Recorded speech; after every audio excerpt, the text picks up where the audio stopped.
Is it truly impossible for you to chase your dreams, become a better version of you, start living healthy, and be more productive? Or is it just that you still need to put in the required effort to get there? If you think nothing is possible, stay with me and I'll show you how you can do what seems impossible. Hello and welcome. Thank you for tuning in to 3-Point Nuggets, where we talk about the courage to start, the resilience to continue, and the grit to finish your God-given dreams. My name is Bessy and I am your host. If you're new here, please subscribe to the channel, like us on Facebook, and follow us on Instagram and LinkedIn to get weekly nuggets like these to propel you from obscurity into the very person you were meant to be.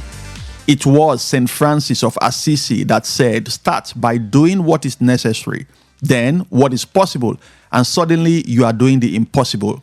Today, we look at the final part of his quote, "When suddenly the impossible becomes possible." Michelangelo lived between 1475 and 1564. He was an Italian sculptor, painter, architect, and poet of the Renaissance era. He is one of the best documented artists of the 16th century and during his lifetime was regarded as the divine one because of his ability to instill a sense of awe in viewers of his art.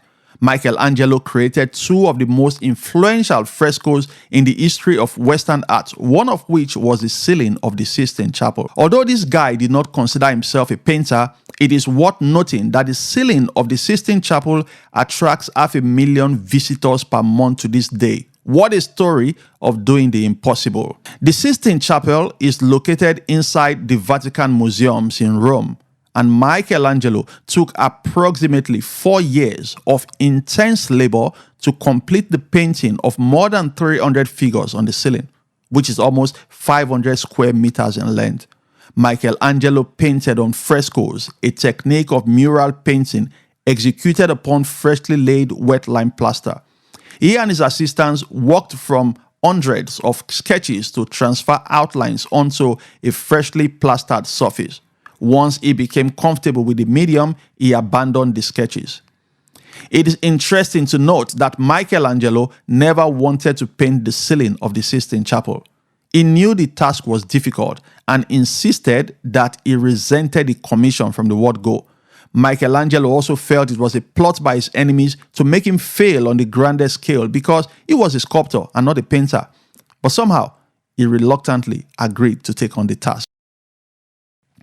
The ceiling of the Sistine Chapel still stands today at over 60 feet tall, and as I mentioned, Michelangelo did not consider himself a painter. Most of us today, we want to see the credentials of people we want to contract to do a job for us. If you are a painter, show me what you've done. Then, he had to paint for over 12 hours a day for 4 years. How bad could this get? Some say Michelangelo painted the ceiling lying on his back, but it is believed that he stood upright, craning his head. However he did it, a letter he wrote to one of his brothers 3 years into the project says a lot about the toll on him. Michelangelo said to his brother that the work was almost finished.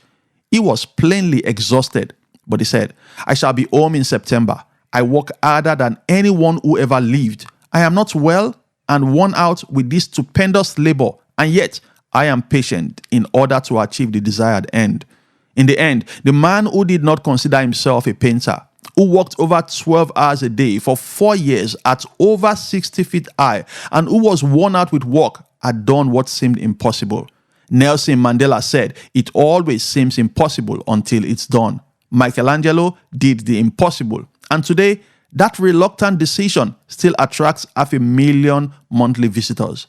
So be careful what you agree to do because you never know what impact your actions will have on posterity.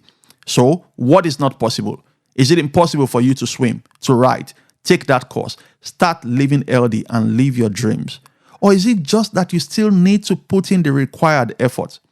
We can relate to 3 things Michelangelo did in this story that made him accomplish this seemingly impossible task. Number 1, he focused on a single task.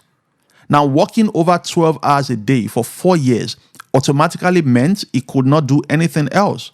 There are certain things in life you want to accomplish that you will only do once you say no to most other things. And you must understand that saying yes to some things will mean an automatic no to others. You cannot spend money and save for a project simultaneously.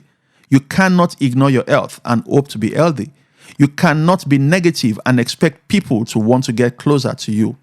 So it's up to you on the goals you want to chase. Number 2, he kept doing it. Can you imagine someone craning his neck up 60 feet up in the air for 12 hours a day, 4 years in a row? Imagine the physical and emotional toll the project would have taken on him.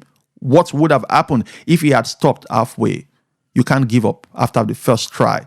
If you fail the exam, write it again.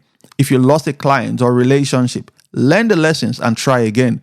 You were not motivated to exercise today, get up and start again tomorrow. Don't give up, even if you don't feel like doing it. Number 3, he was determined to finish. So now that you started the project, be determined to finish it. When you focus on a single task and keep doing it, the determination to finish comes naturally. That's why I always encourage people to start small and scale things up gradually. Don't start with a marathon, walk around the block first and build the momentum slowly. Refrain from swiping stuff, as 92% of people who make New Year's resolutions do. You need a grit to say, I am going to finish that book. I am taking that time off work. I am seeing my family this weekend no matter what. Well, I hope you find the courage to go beyond your limits and do the seemingly impossible this week. Pick up your pen and write. Pick up the phone and make that call. Get up and chase that dream. Eat that frog, as people will say. You don't have to be Michelangelo. You just have to be you. Hey, before you go, drop a comment in the section below. What project are you working on right now? Share it and I'll check in on you and give you a shout out in the next episode. Please remember to subscribe to the channel and share this with a friend who might need it. And remember, with God, all things are possible. I'll see you next time. Have a blessed week. Bye-bye.